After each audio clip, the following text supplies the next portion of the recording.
I always thought I knew everything about my husband after 10 years of marriage. We had our routines, our inside jokes, our little rituals before bedtime. I knew how he took his coffee, the way he organized his sock drawer, and the exact rhythm of his breathing when he was fast asleep. So when he told me he was going on a business trip to Chicago for the weekend, I didn't question it. I kissed him goodbye at the airport, reminded him to call me when he landed, and went back to organizing the week ahead. But on Saturday morning, I got a strange feeling, a mix of intuition and restlessness. I told my sister, half joking, "Wouldn't it be wild if I surprised him in Chicago?" She laughed. "Do it. Maybe it'll be just what you two need." So I did. I booked a last-minute flight, checked into the same hotel he said he was staying at, and walked to the front desk with butterflies in my stomach. "Hi," I said, smiling. "I'm looking for my husband's room. He checked in yesterday. His name is Adam Carter." The receptionist tapped at the keyboard, then paused. "He's in room 917, but that reservation is listed for 2 guests." My smile faded. "Two? Yes, ma'am, is that not correct?" My heart pounded. "It's fine," I said quickly. "Could you give me a spare key?" I took the elevator up, my fingers trembling the entire ride. I reached room 917. I knocked, and she opened the door. She looked about my age, wrapped in a towel, damp hair, confused expression. "Yes?" I couldn't speak. I didn't need to. Behind her, I saw Adam, shirtless, frozen. "Who is it?" she asked. Adam stepped forward, his mouth parting. "Emily." I turned, walked away. He followed me into the hallway calling my name, but I didn't stop. Back in the lobby, I handed the key card back.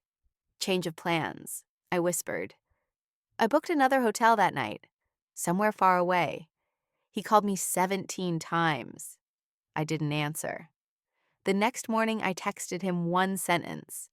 "Now that room is all yours. Forever." That was the end of us, or at least the end of who I thought we were. But the story didn't stop there. 2 months later, I got a letter in the mail. No return address, just my name, written in blocky handwriting I didn't recognize. Inside was a photo, a picture of Adam and her, at a restaurant I'd never seen before, dated 6 months before the Chicago trip. On the back, someone had written, "This wasn't the first time." No signature. I stared at the photo for a long time, long enough to see what I hadn't wanted to before. The way they looked at each other, like a couple, like something more than an accident. He hadn't made a mistake, he'd made a choice. And now, it was my turn to choose. I didn't just delete him from my contacts. I erased everything. The wedding photos, the anniversary journals, the playlists we made together. I moved apartments, dyed my hair, changed my number. I even got a new tattoo on my wrist. Just one word. Enough. Because it was. Because I was. Because sometimes the best thing you can do is walk away. 3 days after I found the necklace, I received a text from an unknown number. "Did you find it?" No name, no emojis, just that. My fingers hovered over the screen. I typed, "Who is this?" and deleted it. Instead, I replied, "Yes." There was no immediate response, just that awful silence that presses down harder than noise ever could. I didn't know what I wanted anymore. I thought closure came with clean endings, a locked door, a goodbye. But this was a door left ajar, and part of me still wanted to walk through it. That night, I lay awake staring at the ceiling, the necklace on my nightstand glinting in the soft light. And then it hit me. Something I hadn't thought about in months. The guest room. Before everything fell apart, Adam had turned it into a darkroom for photography. It was his quiet obsession, the one thing he never shared online. No social posts, no prints, just black and white photos he developed himself, like secrets he was too scared to speak aloud. After I left, I had the apartment cleaned out, but I never looked inside that room. It felt too personal, too haunted. But now I needed to see what he left behind. I called the landlord. He still had the keys. The apartment was empty, but no one had moved in yet. When I walked in, the air smelled like dust and forgotten promises. The guest room door was still shut. I turned the knob slowly, half expecting the past to reach out and grab me. Inside, the walls were covered in photos. Dozens of them. All of me. Not posed, not staged, just moments. Me laughing over a book, me drinking coffee in the morning sun, me asleep on the couch, wrapped in his hoodie. I walked through the room slowly, heart pounding, eyes scanning every detail. He hadn't taken these to show off. He took them because he wanted to remember. And in the far corner of the room, under a sheet of plastic, I found a locked wooden box. There was a note taped to the top, "For when you're ready to know everything."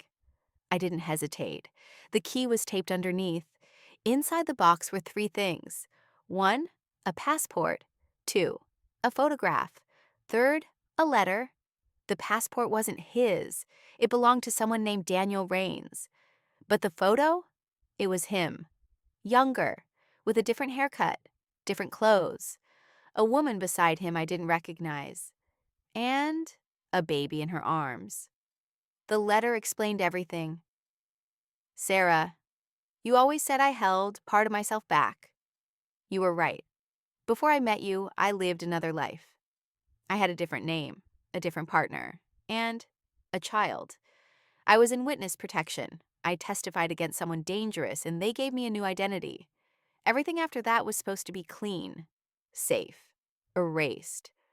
But people like me don't get clean slates. Not really. I never meant to fall in love again. Not with you. Not like this. I lied because I was scared. Because I thought I could finally have something normal. But the past caught up.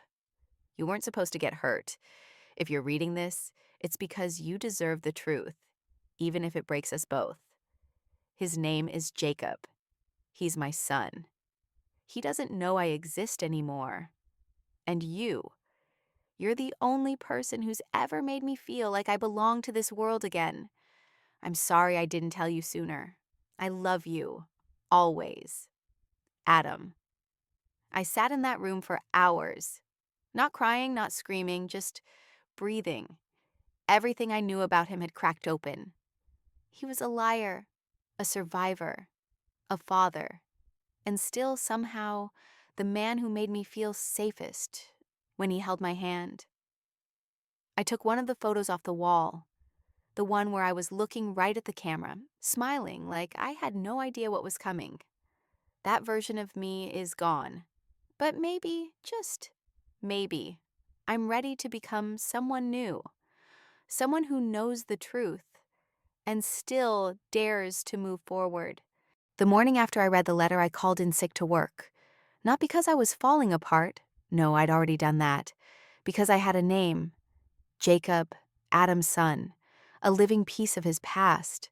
One I'd never even known existed. I couldn't stop looking at the photograph. Adam, or Daniel, smiling in a way I had never seen before. The woman beside him looked gentle, tired, kind, and the baby in her arms. Was he 10 now? 15? Was he safe? Had he ever asked what happened to his father? There was no last name on the back of the photo. Just summer 2011, our everything. I needed to know more. So I started with the only concrete thing I had, the name in the passport, Daniel Rains. I didn't dig deep. I knew better. People in witness protection aren't easy to find. And for good reason. But the tiniest cracks always let light in. And I found one. An archived article, buried on an old regional news site from 2010. Local pharmacist testifies against notorious pill ring. Daniel Rains, key witness, protected identity. He'd disappeared after the trial. But what caught my attention was the quote from the woman he lived with at the time. A woman named Emily Harrow. Except something about that name stuck in my mind. And not in a good way. Because years ago, no, Daniel, had mentioned that name once in passing. Not as a lover, not as the mother of his child, but as a threat. It took me another 2 days to piece it together. Emily Harrow didn't just vanish after the trial. She changed her name. She moved across the country. And she remarried. But she never had another child, which meant Jacob could still be with her. And yet, something didn't add up. The more I read, the more I realized she was no innocent bystander. She had helped hide the drugs before the bust. The trial painted her as reluctant. But in sealed documents, she was labeled an unindicted co-conspirator, which meant she had a reason to disappear. And maybe a reason to hate Daniel. What if the story he told me wasn't complete? What if he didn't run to protect her and their child?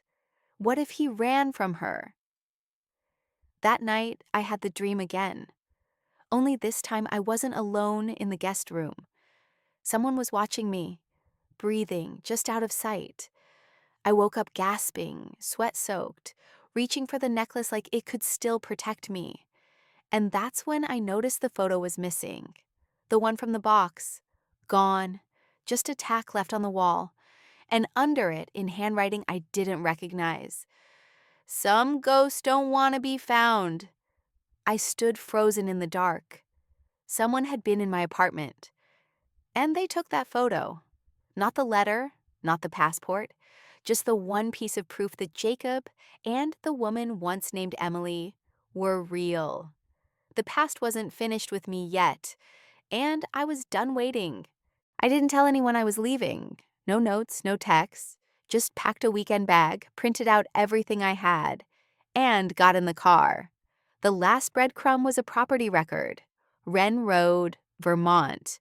A cottage owned by a woman under a different name, Erin Hale. But the photo on the real estate site? It was her. Older now. Worn. But unmistakably the same woman from the picture. Emily Harrow. Or whoever she was now. I drove all night. And when I pulled up that long, wooded driveway, my heart was pounding hard enough to drown out reason. I didn't know what I was expecting. Maybe closure. Maybe answers.